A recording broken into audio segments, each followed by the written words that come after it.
Well, excuse me.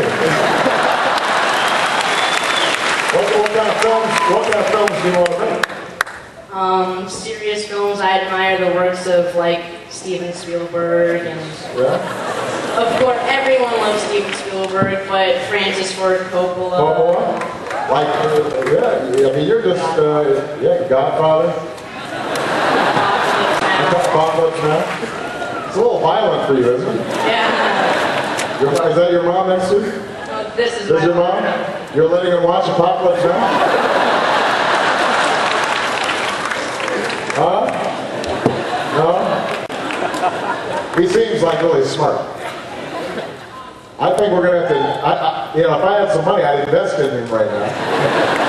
I think he's going to be one of these big filmmakers, and I'd get all my money back.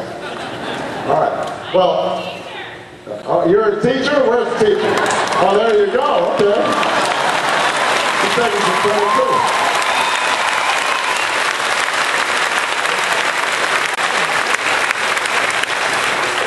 We should talk about movies. I love The Godfather.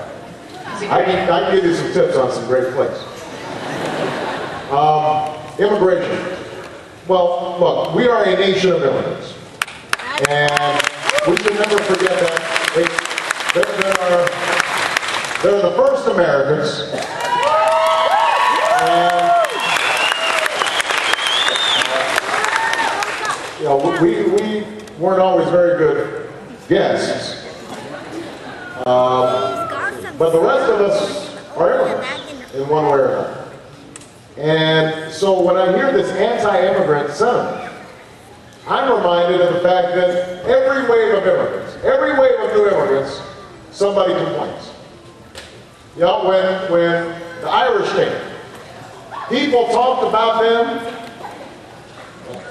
like they were going to ruin America. When the Italians came, same thing. Germans, same thing. Every wave of immigrants, there's always anti-immigrant sentiment, and this dates back to the start of our country. It's like we don't remember the fact that we didn't come here right from the start. So we've got to have an open heart towards immigration, and partly it's because that's what keeps America vibrant. You know, Japan,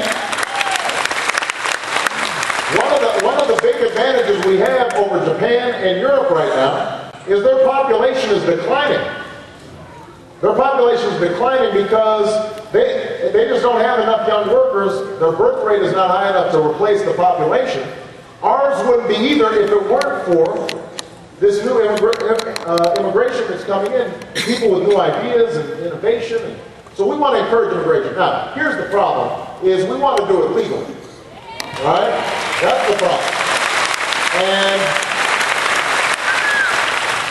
we have the right as a country to maintain our borders and our sovereignty. And what's happening is that you've got hundreds of thousands of people coming without going through the proper channels. And so we've got to fix a broken immigration system. That means that we've got to decide on how many immigrants we want and be realistic about it and set the number high enough that legal immigration actually works properly. It means that we secure our borders. We've got to have better surveillance, better controls at our borders.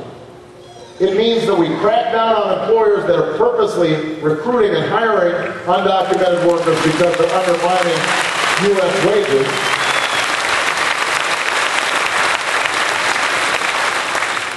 And if we do all those things, if we've secured our borders, we're cracking down on employers who are taking advantage of the system, then what we also have to consider is there are 12 million undocumented workers who are already living here.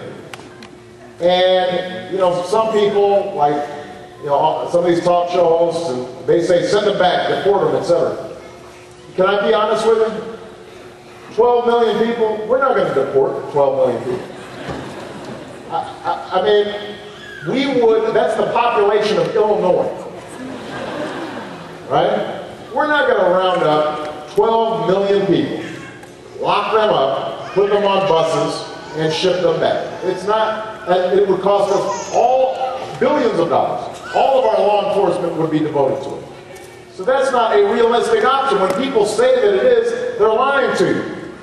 It's not realistic. So what can we do? We can ask them to register, require them to pay back taxes, require them to pay a fine because they've broken U.S. laws, require them to learn English so that they're assimilating into our culture. And when we've done those things, then I think we have to give them a pathway so that they can earn citizenship and become part of this broader American community. That's how I think we solve our immigration problem. All right? Thank you, everybody. Remember to vote.